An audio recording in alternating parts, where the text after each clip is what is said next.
Good morning students. हमारे अध्याय चल रहा है उसने कहा था, पंडित चंद्रधर शर्मा गुलेरी का। इसमें हमने 5 पॉइंट पढ़ लिए थे और पॉइंट अपने 8 हैं। वो आगे का हम थोड़ा अध्ययन करेंगे और कल से सुचारू रूप से हम बुक पढ़ना शुरू कर देंगे। ठीक है। अगला पॉइंट अपने है लहना का पराक्रम।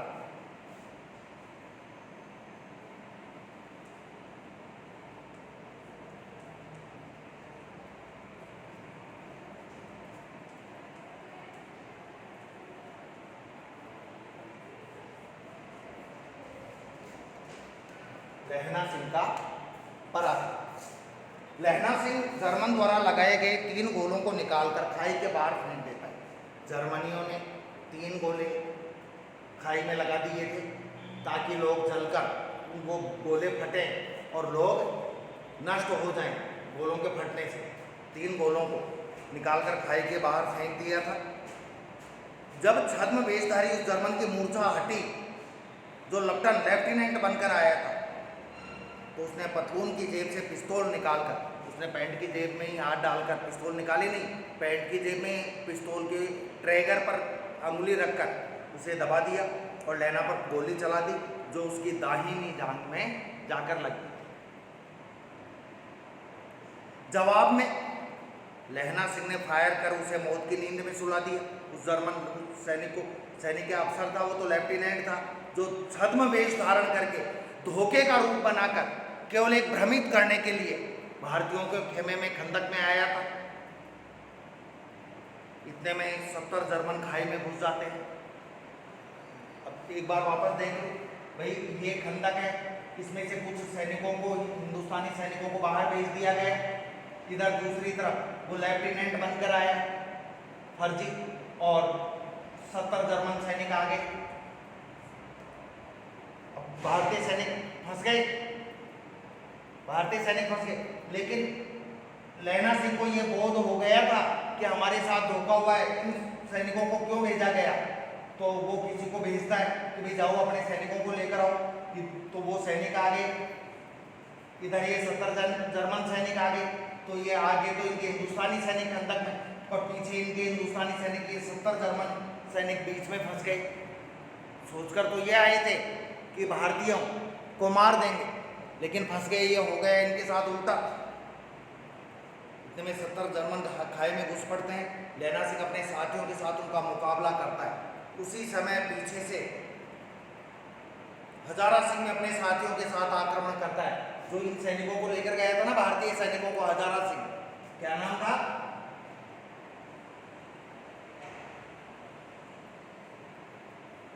हजारा सिंह, वो आ जाता है पीछे से, यहां से घूमकर वापस आ जाता है।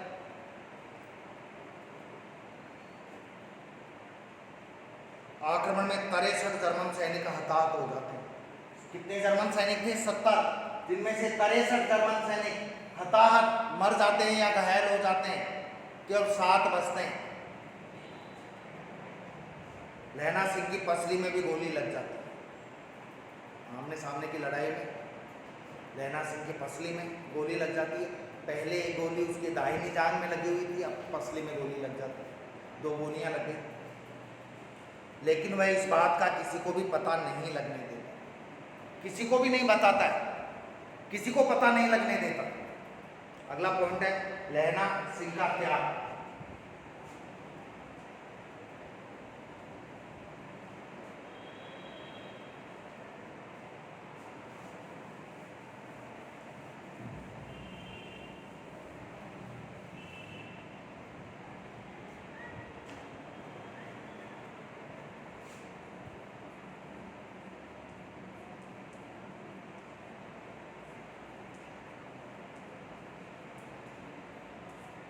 महत्वपूर्ण बिंदु है ये।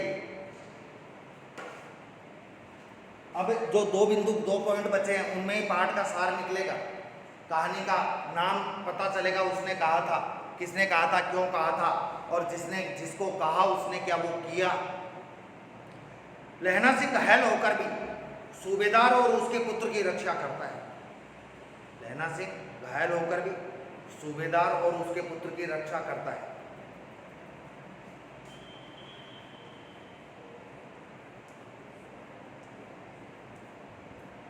सूबेदार और उसका पुत्र कौन थे? ये सूबेदार और उसके पुत्र जो लहना सिंह की बचपन की प्रेमिका थी, होरा।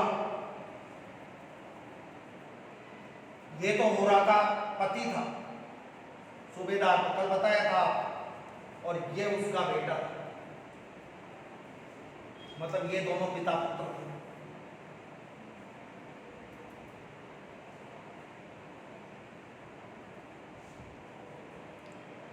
लहना सिंह घायल होकर भी सूबेदार और उसके पुत्र की रक्षा करता है। खुद घायल है और उनके होरा के पति और बेटे की रक्षा करता है। जब बीमारों को लेने के लिए गाड़ी आती है, जो घायल हो गए थे या जो बीमार थे, उनको लेने के लिए जब गाड़ी आती है आर्मी की, सेना की, तब घायल लहना सिंह घायल सूबेदार और उसके बीमार पुत्र को गाड़ी में बैठकर जाने के लिए कहता है। खुद नहीं जाता, खुद के 2 गोलियां लगी हैं लेकिन खुद नहीं जा रहा। किसको भेज रहा है? सूबेदार को और उसके बेटे। जब वे जाने से इनकार कर देते हैं दोनों पिता पुत्र, तो वह उसे सूबेदारनी व बोधा की सौगंध देकर जाने को बाध्य कर देता है। पिता को, दोनों को, बाप बेटे को तो उनके, सूबेदार को तो उसकी पत्नी की, और सूबेदार को तो उसकी पत्नी की सौगंध देता है, और बेटे को उसकी माँ की, बेटे को तो उसकी माँ की सौगंध देता है सूबेदार ने की, और पिता को उसके बेटे की सौगंध देकर जाने के लिए मजबूर कर देता है। चलते समय वह सूबेदार से कहता है, जब वो जा रहे थे गाड़ी में बैठकर, घायल लोग की गाड़ी आई थी घायलों को लेने, जब वो जा रहे थे तो बोधा से लहना सिंह सूबेदार को कहता है कि सूबेदारनी होरा को मेरी ओर से मत्था टेकना है। कि सूबेदार आप जा रहे हो तो जो आपकी पत्नी है सूबेदार ने होरा, उसको मेरी तरफ से माथा टेक देना, उसके आगे प्रणाम करना मेरी तरफ से। साथ ही उससे यह भी कहना, मेरी तरफ से माथा तो टेक ही देना, माथा टेकने के बाद साथ में यह भी कहना कि मुझसे जो उसने कहा था वह मैंने पूरा कर दिया। उसने मेरे से जो कहा वो काम मैंने कर दिया है, उसे पूरा कर दिया है। पाठ का नाम क्या है? उसने कहा था। क्या कहा था उसने? कि युद्ध में जा रहे हो तो तुम मेरे पुत्र और पति की रक्षा करना। जो उसने कहा वो मैंने कर दिया। उसके पति और पुत्र की, यानी तुम दोनों की रक्षा कर ली। तुमको भेज रहा हूं, मैं खुद घायल हूं फिर भी नहीं जा रहा। 8वां पॉइंट है लहना सिंह का बलिदान। अब वो शहीद हो जाता है, क्या बलिदान देता है? गाड़ी जाने के बाद लहना लेट जाता है, वह अपना कमरबंद खुलवा कर, मैंने बताया था ना कि वो अपना कमरबंद लगा लेता है, कमर पर कुछ बांध लेता है। लहना सिंह अपना कमरबंद खुलवा कर, गीली मिट्टी वगैरह लगा रखी थी उसने, फिर अपने पगड़ी या कोई कपड़ा बांध रखा था, अपना कमरबंद खुलवा कर पूर्व की स्मृतियों में डूब जाता है, पहले की यादों में डूब जाता है। वो पहले की यादों से ही पाठ की शुरुआत होती है।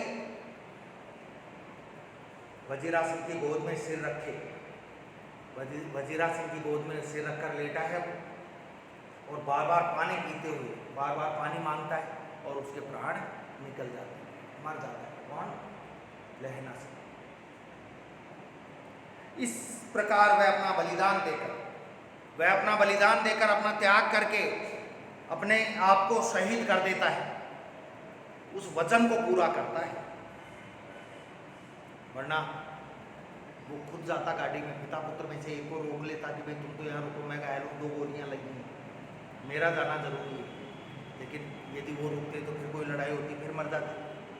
अपना वादा पूरा कर देता है जो होरा से किया था, जो उसने अपनी बचपन की प्रेमिका सूबेदारनी को दिया था, जो वादा, जो वचन कि हाँ मैं तेरे पति और पुत्र की रक्षा करूँगा, वो वादा पूरा कर देता है। इसी के साथ कहानी समाप्त हो जाती है और उसने जो शीर्षक है उसने कहा था उसकी सार्थकता सिद्ध हो जाती है, स्पष्ट हो जाती है। बच्चों, ये अपने पाठ का जो सार है वो कंप्लीट हो गया है। पाठ का सार कंप्लीट हो गया है हमारे। और अब मैं एक बात सोच रहा हूँ कि कुछ आपके टेस्ट ले लिए थे, क्योंकि मैं ये वीडियो पर ही बता देता हूँ, क्योंकि आपने क्या पढ़ा, जो आपको होमवर्क दिया गया है करने के लिए 4 चैप्टर्स के, उन 4 चैप्टर्स में से एक एक चैप्टर का मैं टेस्ट लूँगा। कल से भी ले सकता हूँ और परसों से भी ले सकता हूँ। 4 चैप्टर में पहला जो टेस्ट लूँगा कल या परसों में, वीडियो तो आते रहेंगे आप, ठीक है। जो 4 चैप्टर्स में से टेस्ट लूँगा, सबसे पहले पद्य का पहला चैप्टर लूँगा, तो आपके कबीर वो हो गया, दूसरा था आपके सूरदास। रहीम का टेस्ट लूँगा कल या परसों, 2-3 रोज में जब भी अवसर मिलेगा, ये ठीक है। धन्यवाद।